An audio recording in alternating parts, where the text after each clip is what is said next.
याद है कुछ सालों पहले जब एक रात 8 बजे अचानक से वक्त बदल गए, जज्बात बदल गए। कितने टाइम तक हमें एटीएम के बाहर लंबी लंबी कतारों में खड़ा होना पड़ा, नोट्स बदलने के लिए बैंक्स के चक्कर लगाने पड़े क्योंकि 500 और 1000 के नोट्स बंद हो गए थे। अब उस समय की परेशानी को आप और मैं बहुत अच्छे से जानते हैं और जाहिर है कि तब से हम हर तरीका आजमाते हैं कि उस सिचुएशन में वापस ना जाना पड़े। मगर अगर उस समय हम ब्लॉकचेन टेक्नोलॉजी यूज कर रहे होते तो शायद उतना नुकसान नहीं सहना पड़ता। नमस्कार, स्वागत है आपका जी के डिजिटल शो पर। मैं हूं पलक यादव और आज हम बात करेंगे क्रिप्टो करेंसी के एक बहुत अहम पहलू पर जिसका नाम है ब्लॉकचेन। अब क्रिप्टो तो हम समझ गए, मगर ये सवाल आपके मन में जरूर आया होगा कि आखिर जितनी भी क्रिप्टो से होने वाली ट्रांजैक्शंस हैं उनका रिकॉर्ड कैसे रखा जाता है या उन्हें सिक्योर कैसे किया जाता है, या जो हमने क्रिप्टो के डिसेंट्रलाइज्ड होने की पिछले वीडियो में बात की थी, आखिर वो कैसे पॉसिबल है।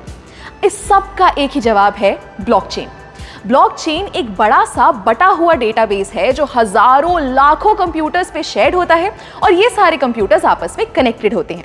आसान भाषा में कहें तो जैसे एक दुकानदार अपने पास एक रजिस्टर बना के रखता है ना कि कितना राशन आया, कितना बिका, ठीक वैसे ही ब्लॉकचेन एक डिजिटल रजिस्टर की तरह होता है।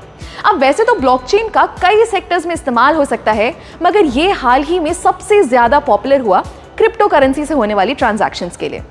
वैसे तो ब्लॉकचेन एक एक्सपेरिमेंट के तौर पर 1991 में आया था, मगर इसका इस्तेमाल शुरू हुआ 2009 में जब बिटकॉइन आया। जी हाँ, कुछ सुना सुना लगा।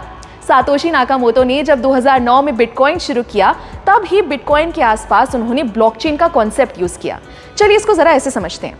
फर्ज कीजिए आपने बिटकॉइन से कुछ खरीदा या बिटकॉइन खरीदा, तो ये जो ट्रांजैक्शन हुई ये इंफॉर्मेशन एक ब्लॉक के फॉर्म में बन के सेव हो गई। फिर आपने उस बिटकॉइन को बेचा तो फिर से एक ब्लॉक बन गया। अब ऐसे ही आप जितनी बार ट्रांजैक्शंस करेंगे तो उसका एक ब्लॉक बनता जाएगा और वह सारे ब्लॉक्स एक चेन से जुड़ते जाएंगे, इसलिए इसका नाम है ब्लॉकचेन।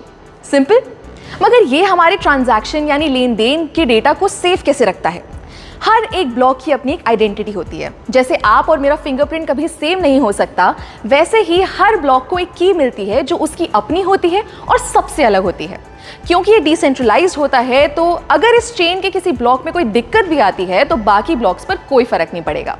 ब्लॉकचेन एक ऐसा सिस्टम है जिसे हैक करना, हटाना या चेंज करना लगभग नामुमकिन है। दोस्तों, मानो या ना मानो, ब्लॉकचेन का फ्यूचर बहुत बड़ा है और इसका इस्तेमाल लगभग हर जगह शुरू होने का टाइम दूर नहीं है, क्योंकि इसके बहुत से फायदे हैं। जैसे नंबर 1, क्योंकि डिस्ट्रीब्यूटेड है और इसमें स्टोर्ड जानकारी किसी लाइब्रेरी या सरकारी दफ्तर की तरह एक जगह नहीं रखी जाती। इसको संभालने या मेंटेन करने के लिए किसी मिडिल मैन की जरूरत नहीं है। दूसरा, ब्लॉकचेन एकदम ट्रांसपेरेंट है, यानी आप और मैं कभी भी इसको एक्सेस कर सकते हैं और अपनी ट्रांजैक्शंस पर नजर रख सकते हैं, जिससे फ्रॉड के चांसेस बहुत कम हो जाते हैं। तीसरा, ब्लॉकचेन पर हर इंफॉर्मेशन को बहुत आसानी से ट्रेस किया जा सकता है, यानी पुरानी से पुरानी ट्रांजैक्शन को भी हम देख सकते हैं।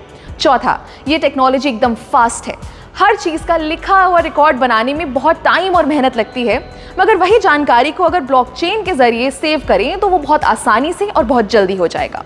और आखिरी, जैसा मैंने पहले भी बताया कि ये बहुत सेफ है, तो आप टेंशन फ्री होकर इसका इस्तेमाल कर सकते हैं। क्या आपको पता है, बहुत से भारतीय बैंक्स ने इस ब्लॉकचेन टेक्नोलॉजी को ऑलरेडी यूज करना शुरू कर दिया है, जैसे ई-केवाईसी के लिए, ई सिग्नेचर के जरिए ऑनलाइन डॉक्यूमेंट्स या कागजात वेरीफाई करने के लिए, कमर्शियल लेटर्स बनाने के लिए इत्यादि। हमारी प्लानिंग कमीशन यानी नीति आयोग ने भी ब्लॉकचेन पर व्हाइट पेपर पब्लिश कर दिया है, जिसमें ई गवर्नेंस को लेकर इसके इस्तेमाल की बात की गई है। एक मजे की बात बताऊं,